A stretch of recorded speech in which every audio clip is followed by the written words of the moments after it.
नमस्कार मित्रांनो, आनंदी मालिकेच्या आजच्या जबरदस्त भागामध्ये आपल्याला पाहायला मिळणार आहे की इथे आता युगंधरने खूपच हुशारीने विद्याधरचा डाव त्याच्यावर उलटवलेला असतो.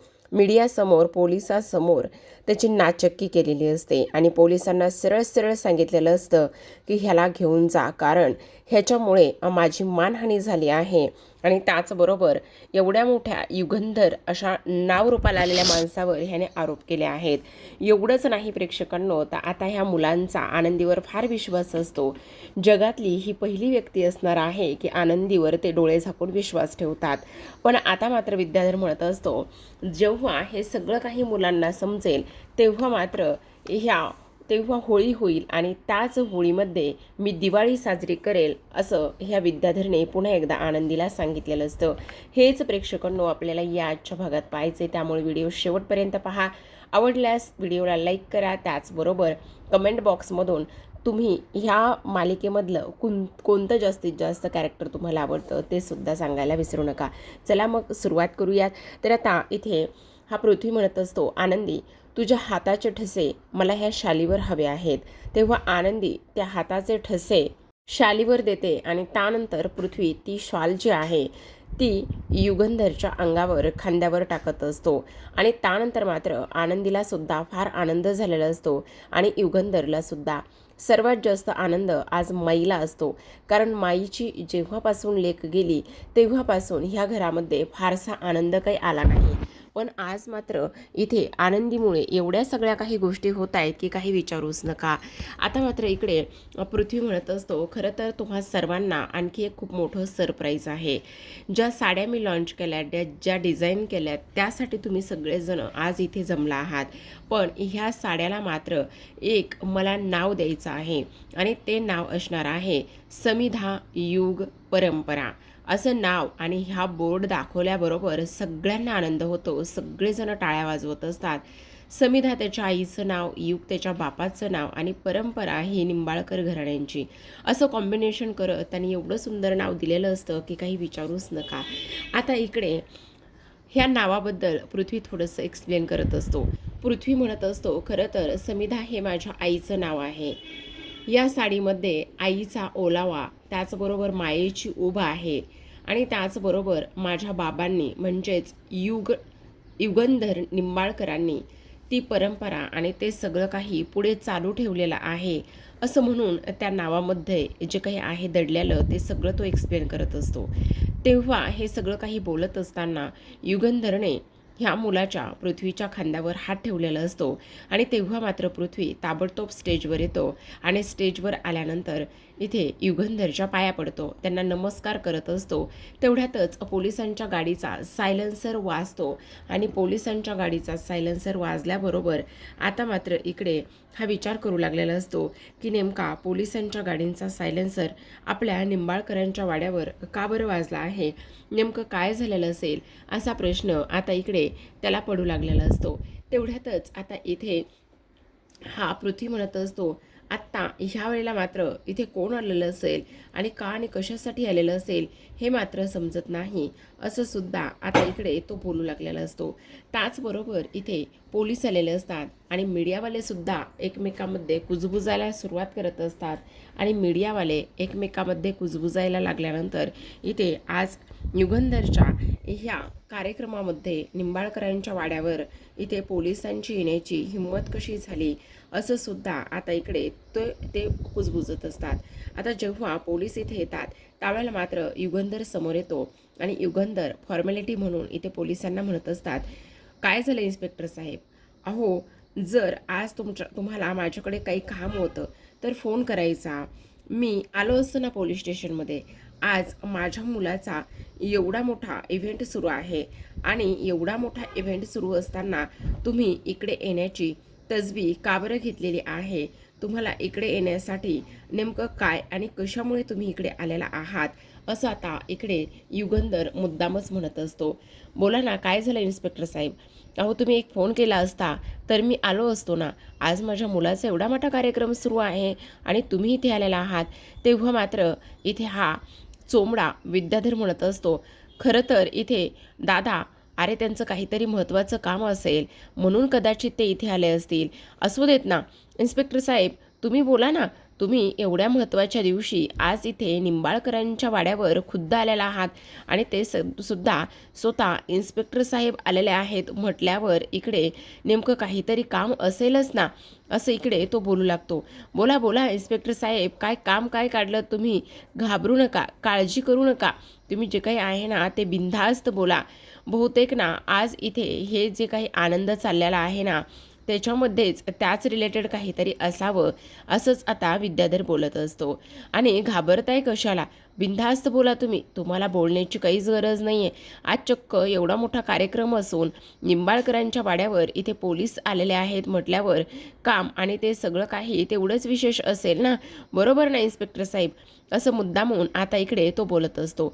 तेवढ्यातच आता इकडे मात्र पोलीस म्हणत असतात, हो अगदीच काम तसंच आहे.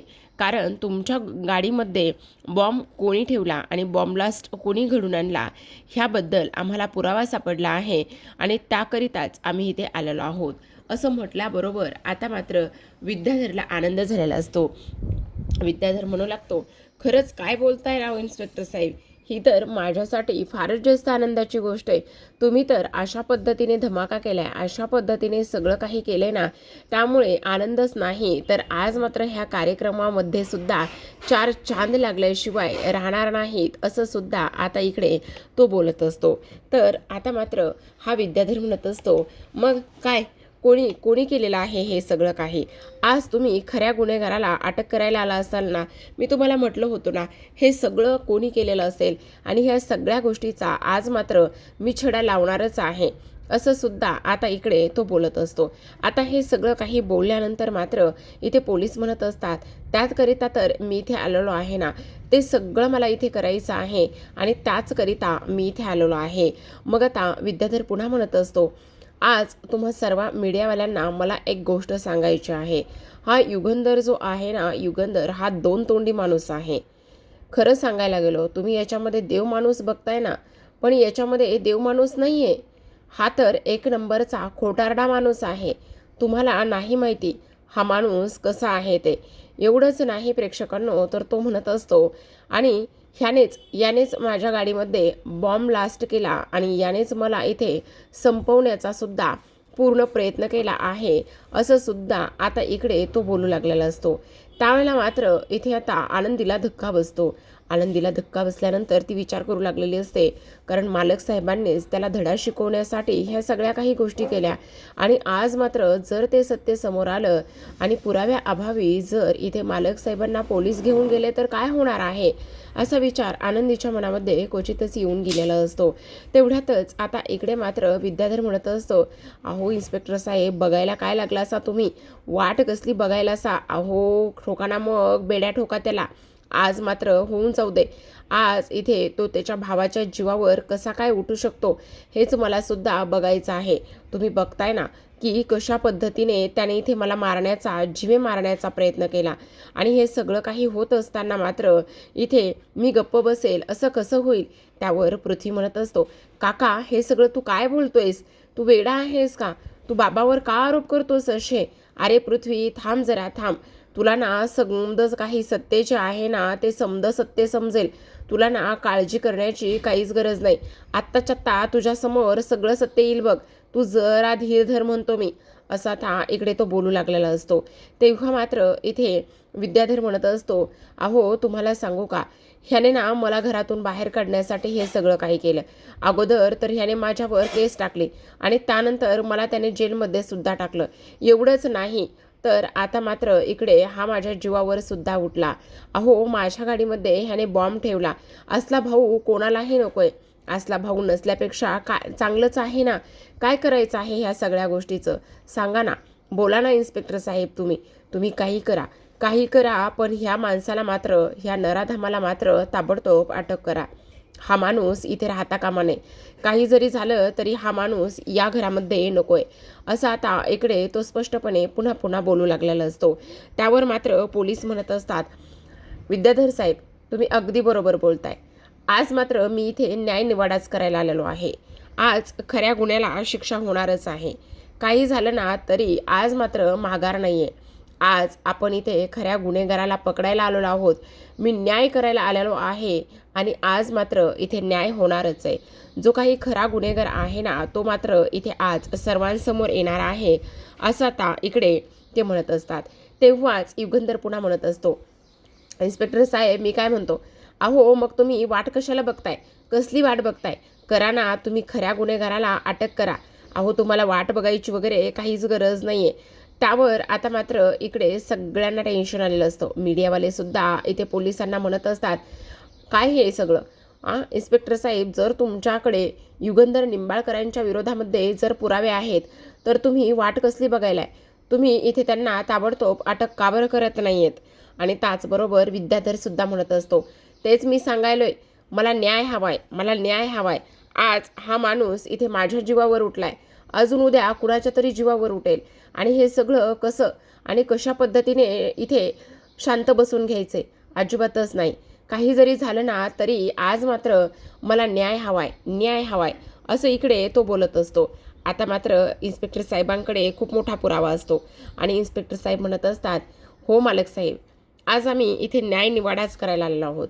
तेव्हा पुन्हा एकदा मीडियावाले म्हणत असतात, युगंधर साहेब, आम्ही ऐकतोय ते खरं आहे का? तुम्ही तुमच्या धाकट्या भावाच्या जीवावर इथे त्यांना जीव मारण्याचा प्रयत्न केला आहे का? तुम्ही असं कसं वागू शकता? निंबाळकर आहात तुम्ही, निंबाळकर आहात म्हणून कसेही वागणार का?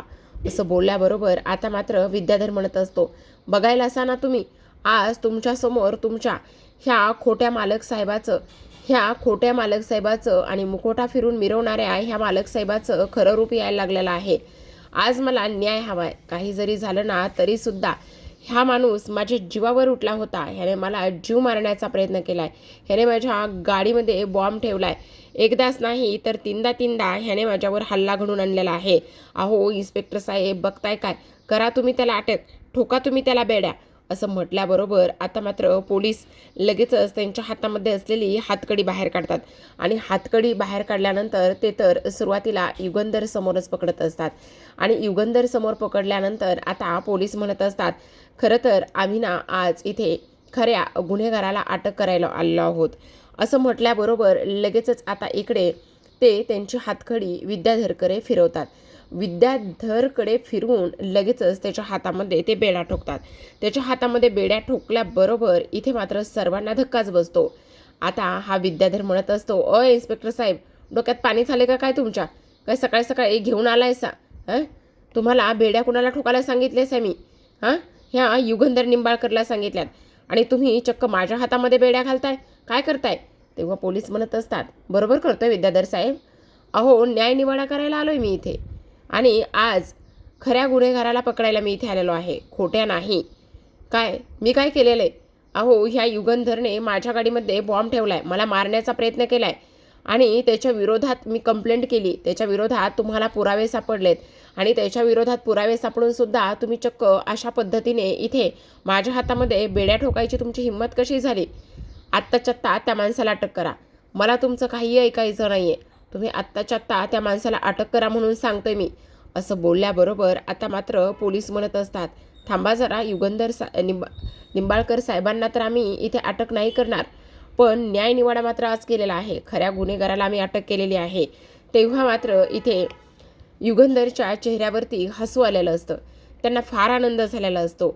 आता मात्र इकडे पोलीस म्हणत असतात, मला एक गोष्ट सांगा विद्याधर, स्वतःच्या गाडीमध्ये बॉम्ब ठेवून त्याचबरोबर इथे सगळा आरोप तुम्ही युगंधर निंबाळकरांवर टाकला आहे आणि त्याच्यानंतर तुम्ही त्यांच्याच विरोधात केस टाकून त्यांना आम्हाला अटक करायला सांगायलात.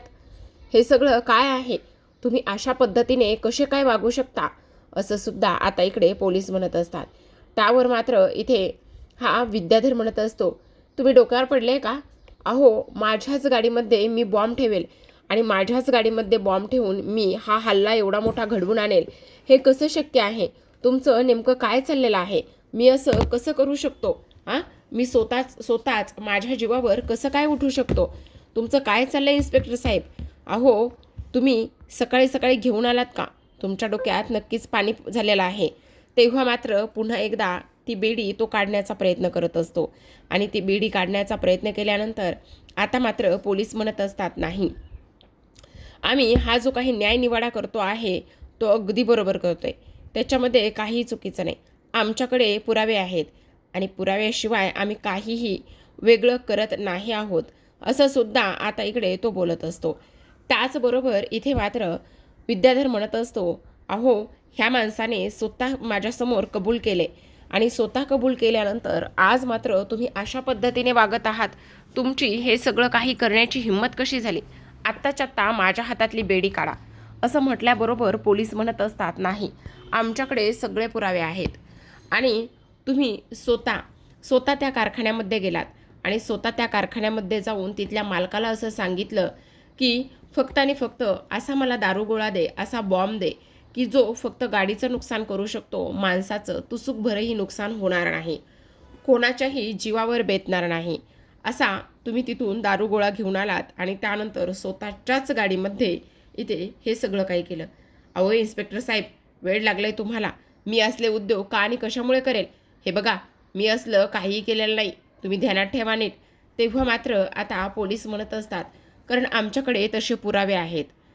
तुम्ही तिथे जाऊन ज्याच्याकडून हे सगळं सामान घेतलंय ना, त्याने तुमचं स्केच काढलं आहे आणि ते स्केच काढल्यानंतर ते स्केच तुमच्यासोबत मिळतंजुळतं आहे. असं म्हटल्याबरोबर आता मात्र आनंदीला धक्का बसतो. आनंदी कोलमडणार तेवढ्यातच आर्ची आणि आरती दोघीजणी तिला सावरतात, थांबवण्याचा प्रयत्न करत असतात. तेव्हा पोलीस म्हणत असतात, आणि आणखी एक सगळ्यात महत्त्वाची गोष्ट, पोलिसांची दिशाभूल करण्याची तुमची हिंमत झाली कशी? तेव्हा मात्र आता हा विद्याधर चिडतो, रागाला जातो आणि म्हणत असतो, तुम्ही ह्या माणसाचं ऐकून कसं काय घेताय? हा माणूस खोटारडा आहे आणि त्याचबरोबर तुम्हाला मी सांगायलोय ना, हे बघा असलं काहीही झालेलं नाही आहे, तुम्ही माझ्यावर विश्वास ठेवा. हा माणूस इथे तुम्हाला फसवतोय, सर्वांना फसवतोय. अहो ह्याने स्वतः माझ्या गाडीमध्ये बॉम्ब ठेवलाय आणि ह्याने स्वतः माझ्या गाडीमध्ये बॉम्ब ठेवून हे सगळं काही केले. मी तुम्हाला खरं खरं सांगतोय, याच्यामध्ये खोटं असं काहीच नाही आहे, तुम्ही विश्वास ठेवा माझ्यावर. तेव्हा मात्र पोलीस म्हणत असतात, हे बघा विद्याधर साहेब, आम्ही पुराव्याशिवाय काहीच बोलत नाहीत. ज्या माणसाला आम्ही अटक केली त्या माणसाने तुमचं स्पष्टपणे स्केच काढला आहे आणि स्केच काढल्यानंतर त्यावर तुम्ही स्पष्टपणे दिसत आहात आणि तुमचं नावसुद्धा त्याने घेतलं आहे. कोण आहे कोण तो? अहो ह्या माणसाने, म्हणजेच हा जो काही युगंधर आहे ना, हा खूप पोचलेला आहे. अहो भाऊ नावालाच हा कलंक आहे. त्यानेच त्या माणसाला हे सगळं काही केलं असेल. त्यावर पोलीस म्हणत असतात, अजिबातच नाही, आता तुम्ही जरा जास्त बोलताय. हे बघा तुम्हाला मी दाखवतो स्केच आणि त्याचबरोबर त्या माणसाने लिहिलेलं नाव, हे सगळं काही आता इकडे पोलीस विद्याधरला दाखवत असतात. पोलिसांनी हे सर्व विद्याधरला दाखवल्याबरोबर आता मात्र विद्याधरच्या पायाखालची जमीनच सटकते, कारण त्याला तर ह्या सगळ्या गोष्टीबद्दल अजिबात विश्वास बसत नसतो. आता इकडे हा पृथ्वीसमोर येतो आणि पृथ्वीसमोर आल्याबरोबर तो म्हणत असतो, काका तू अशा पद्धतीने वागशील, हे सगळं काही करशील, ह्या गोष्टीवर तर माझा अजिबातच विश्वास नाही आहे. तू का असं वागलास? का आमच्या सगळ्यांच्या स्वप्नांचा घात केलास? त्यावर मात्र विद्याधर आता हा युगंधरकडे पाहत असतो आणि पोलीस पुन्हा म्हणत असतात, अहो एवढंच नाही तर तुम्हाला एक गोष्ट सांगू का आणखी? काय? आणखी काय? अहो तुम्ही किती मोठी चूक केली जेव्हा तुम्ही तो दारूगोळा घेतला आणि त्यानंतर ते लोक तुम्हाला देत नव्हते, पण तुमच्या आयडेंटिटीची तुम्ही एक झेरॉक्स कॉपी त्यांना दिली आणि तुम्ही त्यांना झेरॉक्स कॉपी दिल्यानंतर हे सगळं काही सामान आणि त्या सर्व काही गोष्टी तुम्ही तिथून अशा पद्धतीने घेऊन आला आहात. तुमच्या लक्षात येते का? त्यावर मात्र हा चिडतो आणि म्हणत असतो, हे सगळं ह्याचं काम आहे. ह्या युगंधरचे हे सगळे काही कारनामे आहेत. मी ह्या युगंधरला सोडणार नाही आहे. त्यावर पोलीस म्हणत असतात, अजिबातच नाही.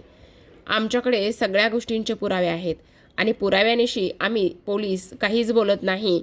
ही गोष्ट तुम्हीसुद्धा चांगल्याच पद्धतीने ध्यानात ठेवायला हवी, असं सुद्धा आता इकडे ते बोलत असतात. त्याचसोबत आता मात्र इथे हा युगंधर हसायला लागलेला असतो, कारण विद्याधर पुरता तोंडावर पडलेला असतो. विद्याधरची प्रचंड प्रमाणात चिडचिड होत असते. तो इथे पोलिसांना नाही ते आरोप करत असतो, नाही त्या गोष्टी इथे सुनावत असतो आणि म्हणत असतो, तुम्ही नक्कीच डोक्यावर पडलात. तुम्ही अशा पद्धतीने कसे काय वागू शकता? अहो सरळ सरळ तुम्ही गुन्हेगाराला इथे मोकाट सोडले आणि गुन्हेगारांना मोकाट सोडून तुम्ही अशा पद्धतीने कसे काय वागू शकता. त्यामुळे आता पोलीस म्हणत असतात आम्ही आमचं काम करतोय, आम्हाला कोण गुन्हेगार कोण मोकाट सुटलंय ह्याच्याशी काही घेणं देणं नाही आहे. आमच्याकडे आत्ता तर पुरावे आहेत आणि त्याच पुराव्याच्या जोरावर आम्ही तुम्हाला अटक करायला आलो आहोत, असं स्पष्टपणे आता इकडे पोलिसांचं म्हणणं असतं. त्यामुळे तुम्हाला जे काही बोलायचं आहे ते तुम्ही पोलीस स्टेशनमध्ये कोर्टामध्ये तुमचा वकील घेऊन बोला, असं स्पष्टपणे आता इकडे ते बोलत असतात. त्यावर मात्र युगंधर म्हणत असतो इन्स्पेक्टर साहेब घेऊन जा ह्याला, कारण ह्याच्या विरोधात सगळे पुरावे आहेत आणि ह्यानेच हे सगळं काही केलंय आणि आरोप वर माझ्याकडे करतो आहे असं म्हटल्याबरोबर आता मात्र इकडे पोलीस त्याला घेऊन जात असतात. पण तेव्हा युगंधर खाली येतो आणि युगंधर खाली आल्यानंतर तो विद्याधरला म्हणत असतो विद्याधर तुझ्या ध्यानात आहे का, मी तुला त्या दिवशी काय म्हणालो होतो, जर माझ्यावर केलेले आरोप खोटे निघले तर इथे मानहानीचा दावा मी तुझ्यावर ठोकेल आणि त्यानंतर मात्र आयुष्यभर तुला मी जेलमध्ये सडायला लावीन. ही गोष्ट ध्यानात आहे ना तुझ्या. मग आज इथे पुरावे मिळाले नाहीत, उलट हे सगळं तू घडून आणलंयस आणि त्याचे आरोप तू माझ्यावर करतोयस. त्यामुळे इन्स्पेक्टर साहेब ह्याला घेऊन जा असं म्हटल्याबरोबर पोलीस मात्र त्याला घेऊन जात असतात. जेव्हा पोलीस त्याला घेऊन जातात नेमका त्याच वेळेला इथे धनश्री आलेली असते आणि धनश्री पोलिसांसमोर हात जोडत असते, पोलिसांना विनवण्या करत असते. इन्स्पेक्टर साहेब मी तुमच्या पाया पडते, माझ्या नवऱ्याला असं तुम्ही घेऊन जाऊ नका, तुम्ही ऐका ना, मी तुमच्या पाया पडते असं म्हटल्याबरोबर आता मात्र इकडे इन्स्पेक्टर साहेब म्हणत असतात आमच्या हातामध्ये काहीच नाही आहे. हे बघा तुमच्या नवऱ्याच्या विरोधात एवढे सगळे काही पुरावे मिळालेत आणि त्यामुळे आम्ही इथे काहीच करू शकत नाही. तेव्हा मात्र ती युगंधरकडे धावतच जाते. युगंधरकडे धावत गेल्यानंतर ती युगंधरला सुद्धा म्हणत असते ऐका ना भाऊजी, ऐका ना, असं करू नका ना प्लीज, त्यांच्या वतीने मी माफी मागते, तुम्ही त्यांना नका ना जाऊ देऊ, मी तुमच्या पाया पडते, मी तुमची माफी मागते. ह्या सगळ्या गोष्टी आता इथे ती बोलू लागलेली असते. तर आता प्रेक्षकांनो आजच्या भागामध्ये एवढंच. उद्याचा भाग तर खूप कमालीचा असणार आहे बरं का, कारण उद्याच्या भागामध्ये ना इथे आता सुरुवातीला असं दाखवलंय पृथ्वी आणि त्याचबरोबर इथे मिताली हे दोघेही जण त्यांच्या बेडरूममध्ये बोलत असतात. ते एकमेकांशी म्हणत असतात इथे एवढं सगळं काही होईल आणि त्याचबरोबर आपल्याच घरामध्ये एवढे कटकारस्थानं होत असतील, ह्या सगळ्या गोष्टीवर तर ना माझा विश्वासच नाही आहे. म्हणजे मला कळत नाही नेमकं हे सगळं काही काय सुरू आहे म्हणून. तेवढ्यातच तिथे युगंधर आलेला असतो. युगंधर आल्याबरोबर लगेचच आता युगंधर ह्या दोघांना सुद्धा म्हणत असतो हे बघा पोरांनो, तुम्हाला मला एक काहीतरी सांगायचं आहे. तुमची जर या घरामध्ये घुटमस होत असेल, तुम्हाला त्रास होत असेल, तुम्हाला हे सगळं काही सहन होत नसेल तर तुम्ही इथून मुंबईला निघून गेलात तरी सुद्धा चालेल. असं बोलल्याबरोबर ते दोघेही जण मात्र आता युगंधरकडे पाहतच असतात. दुसऱ्या बाजूला आपण पाहतो आता पृथ्वी हा आनंदीकडे किचनमध्ये आलेला असतो आणि आनंदीकडे आल्यानंतर तो आनंदीला म्हणत असतो आनंदी खरं सांगू का, या घरामध्ये जर डोळे बंद करून मी कोणावर विश्वास ठेवू शकतो तर ती व्यक्ती तू आहेस. माझ्या शेवटच्या श्वासापर्यंत आणि माझ्या आयुष्यामध्ये या घरामध्ये मी तुझ्यावर डोळे बंद करून विश्वास ठेवू शकतो, असं म्हणून पृथ्वी तिथून निघून जातो. आनंदीचे डोळे भरून आलेले असतात, स्वतःला त्रास होत असतो, ती करून घेत असते. हे सगळं नेमकं काय सुरू आहे?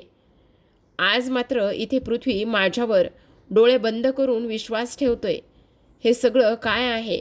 जेव्हा त्याला समजेल माझं आणि त्याच्या बापाचं नातं काय आहे, त्यावेळेला मात्र नेमकं काय होणार आहे आणि तेव्हा ह्याचा विश्वासघात झाल्याशिवाय राहणार नाही. आता मी काय करू? तेव्हा मात्र इथे पृथ्वी विद्याधर आलेला असतो आणि तो म्हणत असतो तेव्हा काय होणार आहे, तर तेव्हा फक्त आणि फक्त इथे राडा होणार आहे असं म्हटल्याबरोबर आता मात्र तो आनंदीच्या जवळ येतो आणि आनंदीच्या जवळ येऊन म्हणत असतो आनंदी एवढं सोपं नाही आहे, तुम्ही जे काही काल माझ्याबरोबर वागलात, जे काही माझ्यासोबत काल तुम्ही केलंय ना, त्याचा बदला तर मी घेणारच आहे आणि तो बदला असा तसा घेणार नाही आहे. मी बघा कशी होळी करतोय विश्वासाची आणि त्या विश्वासाच्या केलेल्या होळीवरच नाही मी दिवाळी साजरी केली तर नाव विद्याधर लावणार नाही, अशी सक्त वॉर्निंग आता विद्याधरने आनंदीला दिलेली असते. तेव्हा आता ह्या विद्याधरने दिलेल्या धमकीला आनंदी कशी सामोरी जाईल आणि नेमकं काय काय होईल हे पाहूयात उद्याच्या भागात. तोपर्यंत पाहत रहा आनंदी.